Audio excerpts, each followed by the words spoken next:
Well, I do all the mule plow work. She does all the specialty stuff. Oh, I see. She's the brains behind the operation. Hey, you gotta have some brains. Yeah. You know?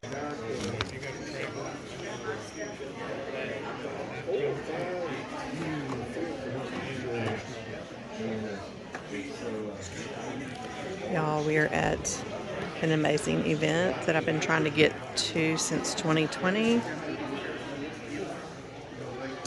It's about an hour from where we live. A preparedness class. I'll show y'all all this. We just got out of a gardening class, and I'm getting ready to go to a alternate chicken feed class. Interesting booth. He's not here at the moment, but I do have some of these in our, bug out bag. Let me video y'all. Oh, yeah. Look. Okay, these are Pure Fire Tactical. I put a good ferro rod on it. Nice. Oh my word. Which one are you using? The folder model here? I'm using the survival Okay, model. survival. I'll use either one of them. I use But both it's the of them. same thing, yeah. I give you a piece of fat lighter wood, pine, Yep. and if I was really building a fire, my pile's gonna be probably that big. Okay. And I'll put all my little twigs on it. Yep. Get bigger and bigger till I'm up like this. Okay. And then I'm just splitting wood by then. Yep. And I save a spot to get as close to it as I can, and then I just simply shoot a spark one on over it. there. and get it Wow, on there. y'all. Yeah. That's Then a I'm just pine adding knot? wood. What? Yeah. Pardon? That's a pine knot? Yeah. Yeah. The magnesium is what separates my product from the rest of them on the market. Because it's so pure, it makes it really soft. Look at that. I could say you could know, actually that is scrape so mine neat. off, Right. but if you've scraped it before, you know what I'm talking about. Yes. So if you can't scrape off twice as much with less effort as any of them on the market, I'll refund your money. So this is one of my competitors right here, and Google says this was like number 5. And I say, they said this was pure magnesium. I bought this one at the gun show in Tampa. I'm from Central Florida. I said, well, the proof's in the scraping. Yep. There you go. It's no different than any of the rest of them I've used. Yep. So that's why all these people that's been on these survival shows are using mine. Anyway, Nice. this will simulate rain. I'm going to put, or snow, whatever gets it wet. I'm going to put water on it.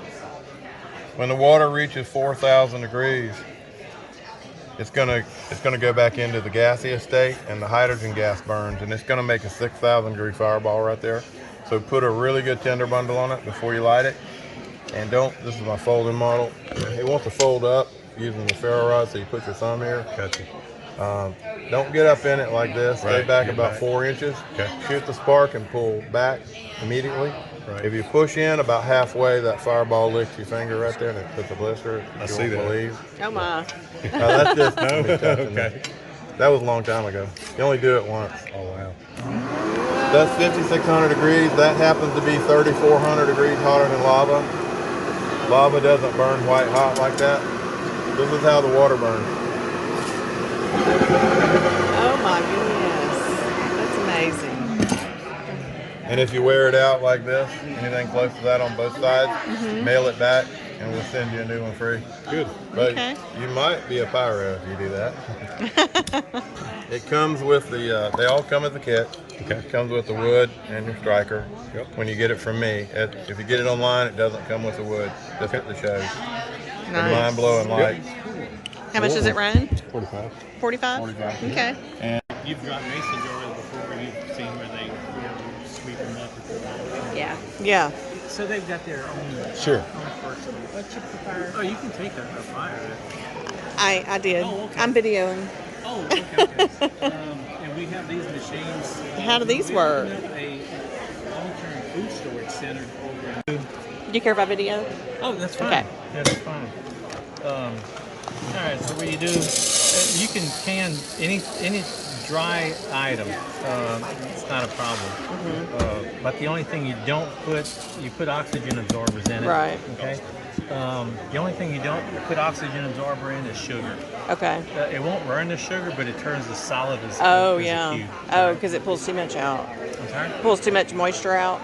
Pulls all the oxygen out, and it just clumps it together. Okay. You know, it's not burnt. It's just Just a hard rock. Yep. Interesting. Yeah. And oxygen absorber. We use a 300 cc oxygen absorber for everything. All right. You stick that in there like that. Alrighty. We'll use this machine right here. This is electric one, and I got one at the shop that we do a lot of the food and stuff. It's pretty sweet. But these are fairly easy to use. I like non-electric in case we don't have electricity, huh? These are really easy to use. You turn the wheel, okay? What it does, there's a lip right there. It actually rolls the lip over. And the other stage 2, pushes it flat. Okay. So, Is it pulling air out too? no, the oxygen absorber does It that. will. Okay. Yeah. How much is this machine? This one's $600. Oh, okay. It's an open box return. They're regular about $950. Mm-hmm. Okay, this one right here is $200. Oh, And that one is $300. is that a smaller can? There you go. Oh, well, isn't that neat? Yep. And the cans that we use have the pop tops on them. You can buy cans from Berlin Packaging, Continental Can Company, and House of Cans. But the cans that they sell, they're an extra 85 cents for this pop top right there. I got you. And the cans are around about $2.50 a piece. Ours are $1.25. Okay. So you said this one was rolling it and this one was flattening it? Yeah, That's what what it your does. rollers are doing? Yeah, Okay. the way the lids sit on there, they kind of, I can't. I'll get you a piece of cake. Oh, is that what that is? Well, some of them are, Some some chocolate. of them aren't, but yeah, Yummy. this piece of chocolate. Okay, I'll grab one. Sovereignty. Neat.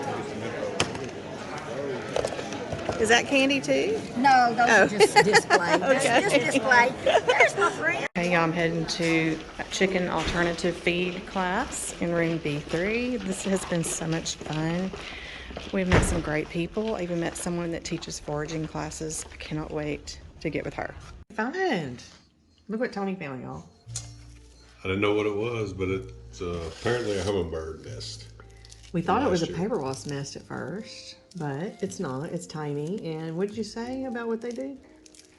They build them about 7 days, and they accommodate. The size of the nest is to accommodate the eggs that they lay. So they'll build a new one. Turn it to the back side. Let me see the back. Yeah. How cute, huh? We just got back from the expo, y'all, and it was so, oh my gosh, I couldn't even hardly talk. I was so excited. And I ran into, in the chicken class, a high school graduate friend. We were both in athletics together. We graduated together, and her name's Kim. Kim, hi. I could not believe. She asked me a question. I turned around and I just looked. Kim? Yeah. So anyways, and she doesn't live far from me. Maybe about 45 minutes from here. And her kids are in 4-H, and I was so excited to have another chicken friend. Anyway, we're about to go eat crawfish. I'll probably end this video with some crawfish. See y'all in a little bit. Sorry we missed the taste testing of this fabulous jam that I bought today. Elderberry jam, no sugar added, from So Sweet Farms. I enjoyed this little lady so much. I loved her voice. It was just so soothing and sweet, and she had her booth was very attractive to me. I was really drawn to it. I loved her packaging. I'm all about that. And she had some precious plants that I loved the way she packaged them. I liked the way she put some mulch on top. And this is a new plant that I've never heard of before, and I'll tell you all about it. But either way, I also took her chicken alternative feed class while Tony and our friends Shannon and Shayna, they went to a off-grid solar panel class.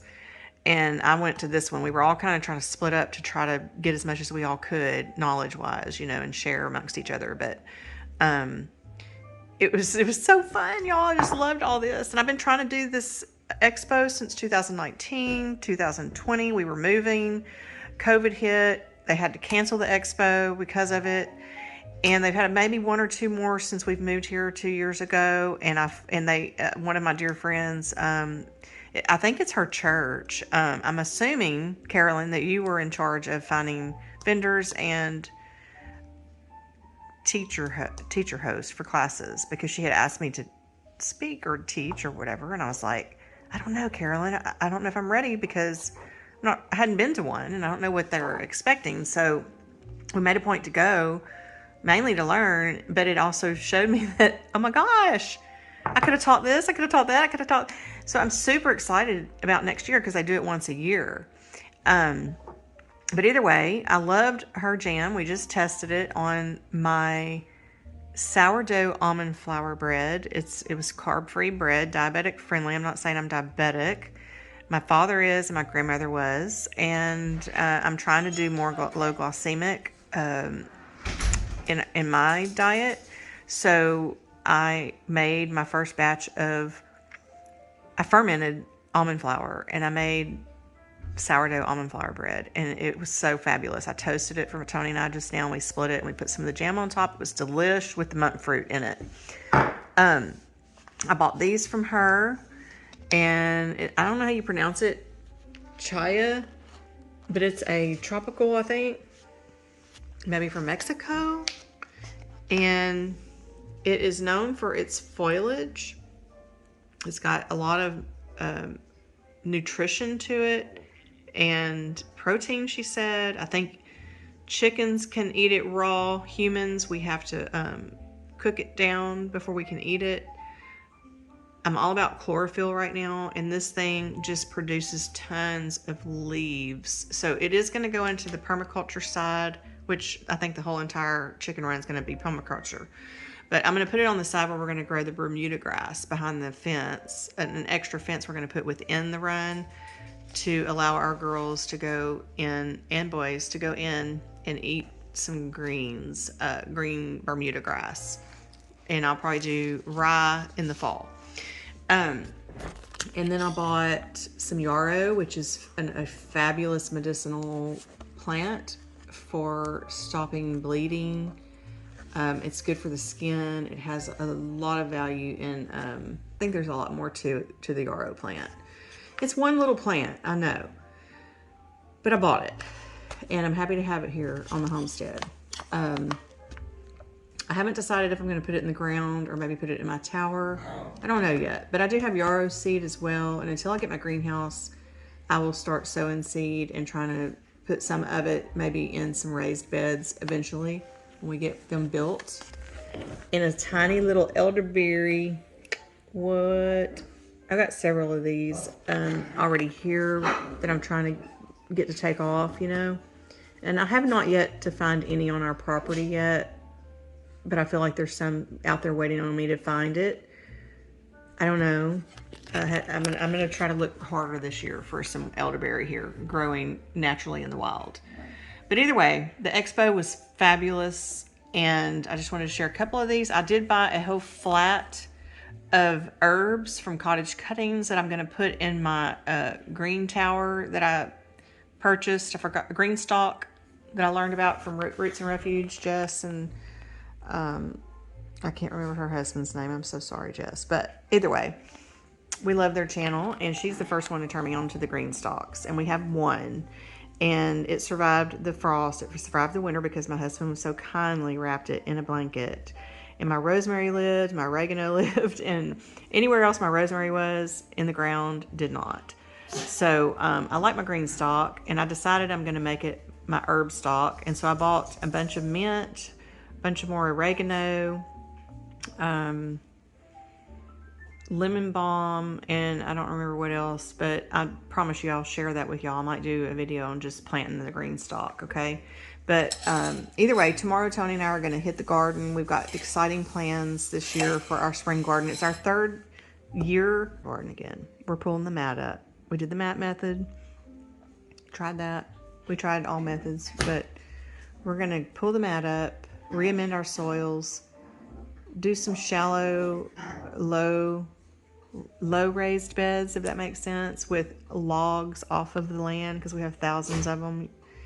We learned at this expo of a local dirt company what we need for our garden, for potting our garden. So we're going to go ahead and just bring a load in, and that's our attempt this next season. And we're going to start tomorrow by pulling the mat up and laying logs.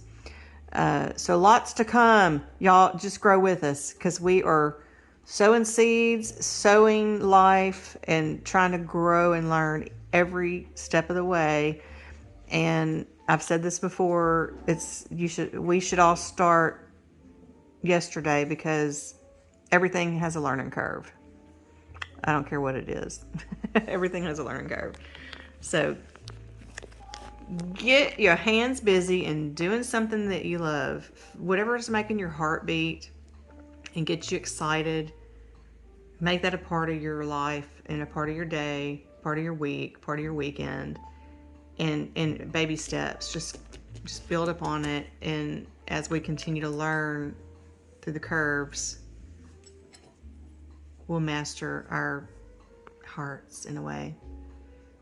I can't wait to see what happens next year. Okay, I'll see y'all at crawfish time. Okay, sorry y'all didn't get to see the before, but this is the aftermath. We're signing off. Good night. Have a great weekend. Have faith, shine your light, and share the blessings. Love y'all.